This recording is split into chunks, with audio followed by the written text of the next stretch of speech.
Vou começar trazendo para vocês uma definição de mediação, que é a definição da lei brasileira, tá? Fala lá a Lei 13.140 de 2015, no artigo 1º, parágrafo único. Considera-se a mediação a atividade técnica exercida por terceiro imparcial, sem poder decisório, que, escolhido ou aceito pelas partes, as auxilia e estimula a identificar e desenvolver soluções consensuais para a controvérsia. Essa foi a escolha do legislador brasileiro para uma definição completa, descritiva, do que é o método que a gente está estudando. Tá? Eu venho falando e oferecendo também uma outra forma de definição, que ela é mais sucinta e talvez chegue rapidamente às pessoas quando a gente está se colocando como facilitador do método, né? Então eu costumo apresentar a mediação nas palestras, seminários e nos casos em que eu estou atuando como mediadora, como um método de desconstrução de impasses para a construção do consenso, para a possibilidade de construção do consenso. Me parece que esse conceito ele chega rapidamente às pessoas de uma maneira também que possa motivá-las a dar alguns passos, né? Mas fundamentalmente, o que a lei nos ajuda a entender é que a mediação, primeiro, ela é uma atividade técnica. Por isso, um curso como esse, né? Não é uma atividade, como vimos, intuitiva ou meramente apaziguadora. Para me colocar nesse lugar, eu preciso de realizar um percurso formativo que me permita me apresentar como um profissional apto a desenvolver um procedimento como esse, né? Então a gente sai e tira da mediação de um campo de amadorismo, de um campo de não profissionalidade. Ao contrário, a mediação hoje ela é uma profissão agora regulamentada por lei, né? Então por isso uma formação como essa. E a lei fala, né, um terceiro imparcial e sem poder decisório. Essa escolha, ela foi importante estar na descrição inicial, porque ela marca, primeiro, o princípio da imparcialidade, e isso é um dever do mediador, do início ao fim do procedimento, né? Então ele precisa garantir que essa intervenção dele, de fato, não venha a favorecer nenhuma das partes, e essa é uma postura de dentro para fora, tá? Porque ele pode, por vezes, de forma ainda que bem intencionada, escorregar nessa questão da imparcialidade. Então isso é um outro aspecto de autovigilância permanente. E a gente vai conversar mais adiante sobre a questão da multiparcialidade também, que é um conceito, inclusive, que eu prefiro, né? Então, a ideia seria, se a imparcialidade, ela nos leva a pensar numa situação de equidistância entre as partes, então eu não tomo partido de ninguém, eu estou equidistante. A multiparcialidade nos convida a estar por todos, a cuidar dos interesses de todos, de uma maneira um pouco mais ativa, mas ainda assim de forma equidistante e ainda assim de forma equilibrada, sem zelar mais ou menos por interesse de ninguém. Só queria fazer uma ressalva aqui, quando a gente tem, por exemplo, menores de idade, né? Quando a gente tem crianças que são merecedores de certas tutelas e de certos cuidados quando elas não estão presentes ali, né? Ou mesmo quando estão, porque a gente pode ver que a mediação também ela abre essa possibilidade com muito critério e não da forma tradicional, mas existem, sobretudo fora do Brasil, experiências muito exitosas de participação de crianças em alguns momentos, né? Sendo convidadas para algumas sessões para participar de alguma maneira. Quando a gente tem uma situação assim, o mediador ele pode também zelar de alguma maneira pelos interesses dessas pessoas. E aí existe uma discussão sobre a questão da imparcialidade ali. Mas me parece um tema, a gente vai aprofundar isso mais adiante, que seria merecedor de um registro nesse momento, né? Quando a gente tem situações especiais onde a gente tem que garantir que a totalidade desses direitos elas possam estar preservadas e que a gente não passe por elas, já que os representantes, por exemplo, os pais ali, possam estar atuando num sentido ou outro que não resguardem o interesse desse menor. Então a gente vai conversar isso num aspecto específico de direito de família. Mas a ideia da mediação clássica, quando a gente tem pessoas maiores, capazes, que gozam de um nível de discernimento que estão no gozo total das suas faculdades, elas possam decidir sobre o que lhes convém ou não convém, é que a gente atue nessa imparcialidade plena ou na multiparcialidade plena, como um compromisso. Isso eu insisto porque é muito perceptível para as pessoas numa situação de conflito quando o mediador escorrega. Né? Isso quando não há projeções ou fantasias de que esse desvio é feito. Então, essa autovigilância permanente, ela se dá nas pequenas falas que o mediador escolhe utilizar, como ele aborda certos temas, o tempo de fala que ele destina às pessoas, como é que ele equilibra isso, como ele equilibra a voz das pessoas, se ele fez uma exploração de interesses equilibrada de ambas as partes, se a gente consegue que esteja de forma equilibrada todas as questões importantes para cada um na mesa, né? E seguindo aqui a definição da lei, ele não tem poder decisório. Então a primeira grande diferença da mediação para outros métodos de resolução de conflitos é a ausência dessa capacidade decisória do mediador. E isso tem que estar muito claro, porque o Brasil é um país de uma tradição legalista imensa.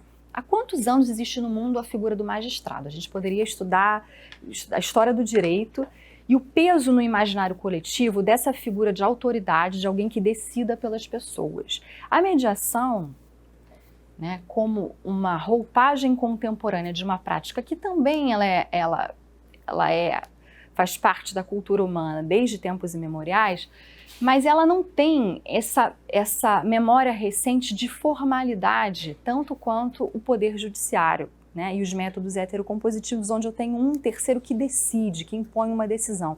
Então, muitas vezes as pessoas, elas vêm com essa confusão interna, ou com essa expectativa de que o mediador ele dê uma solução, de que ele auxilie nessa solução, de que ele seja ativo, de que ele decida. Pode ser desde um desconhecimento total, eu não sei que ele não decide, ou às vezes uma falsa expectativa de que isso de alguma maneira possa se produzir no procedimento. Então, esse distanciamento também tem que estar claro desde o início. Num discurso de abertura completo, o mediador ele tem que colocar essa posição de não decisão.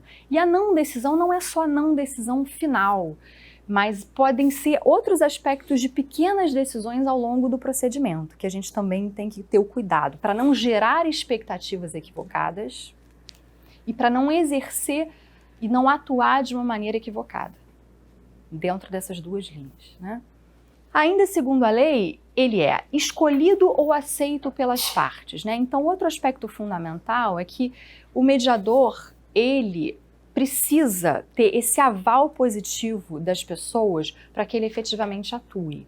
Então, ele pode ser o escolhido, que é muito comum nas câmaras privadas de mediação, onde se oferecem listas de mediadores e as partes escolhem os mediadores. Então, a parte A pode fazer uma escolha, por exemplo, de 3 nomes, a parte B faz uma escolha de 3 nomes, e é um cruzamento dessas escolhas e um mediador é apresentado. Isso, por exemplo, poderia ser uma maneira, né? Quando não é possível uma escolha direta do nome, como mínimo, ele precisa ser aceito pelas pessoas. Eu não posso permitir a condução de um procedimento onde você tenha uma parte que está desconfortável com a presença de alguém. Então, esse é um elemento fundamental que a lei coloca logo no início. Muito cuidado com isso, sobretudo em espaços públicos, onde a gente trabalha com a mediação em escala, ou de forma mais massificada, para que esse dispositivo ele seja respeitado. Porque uma mediação ela tende a ser frustrada ou ela gerar muito menor benefício do que ela poderia se a gente não respeita essa vontade inicial, né? A gente pode inviabilizar um procedimento que poderia dar belos frutos porque a gente saltou um aspecto importante, que é essa aceitação. E às vezes isso é muito variado, né? A comediação pode ajudar, né, nessa questão da escolha e eleição do mediador.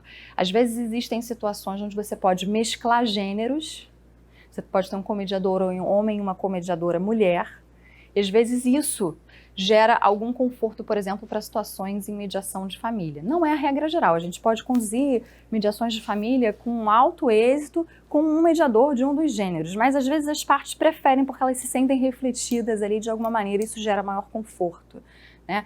Em mediações internacionais, outro aspecto curioso também, por exemplo, quando você tem uma mediação de alguém de nacionalidade germânica e alguém, um outro inglês.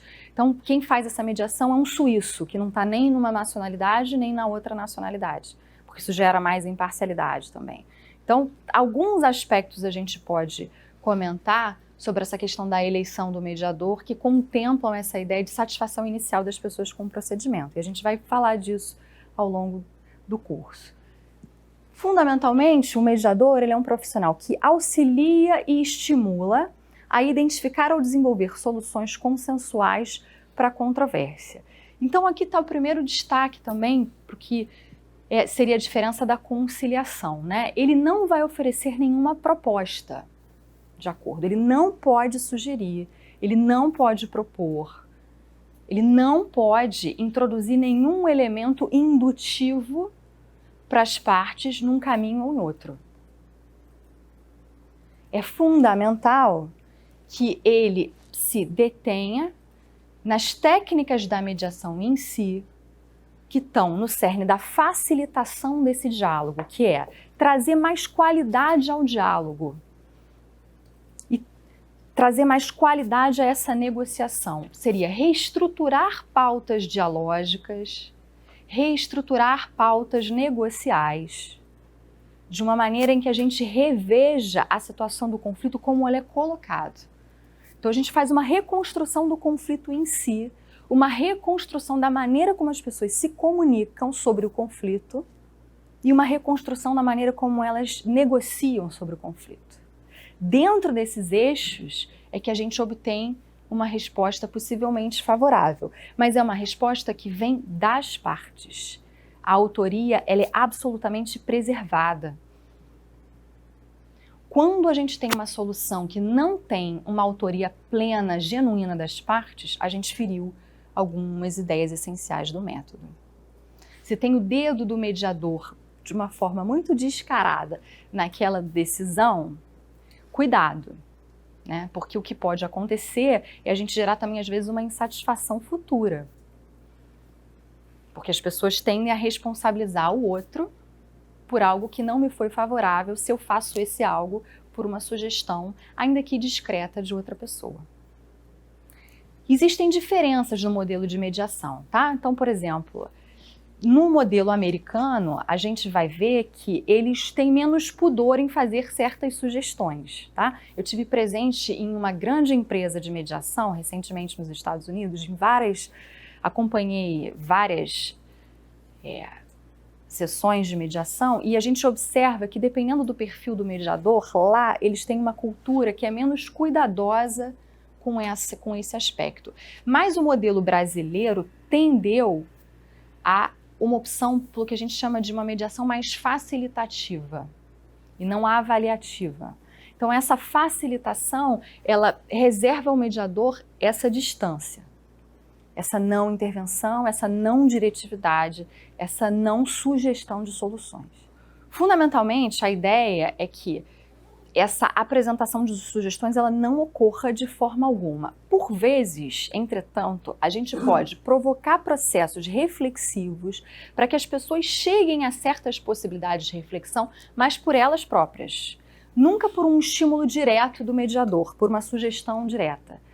E esse é exatamente o método Mediação Brasil, é facilitar esse processo reflexivo num passo a passo, em camadas, mas para que sempre os insights venham dela. E aí a gente preserva esse aspecto genuíno e autoral de uma decisão. Então essa é a diferença. É sutil, mas produz uma grande diferença. Dá mais trabalho, mas produz uma grande diferença.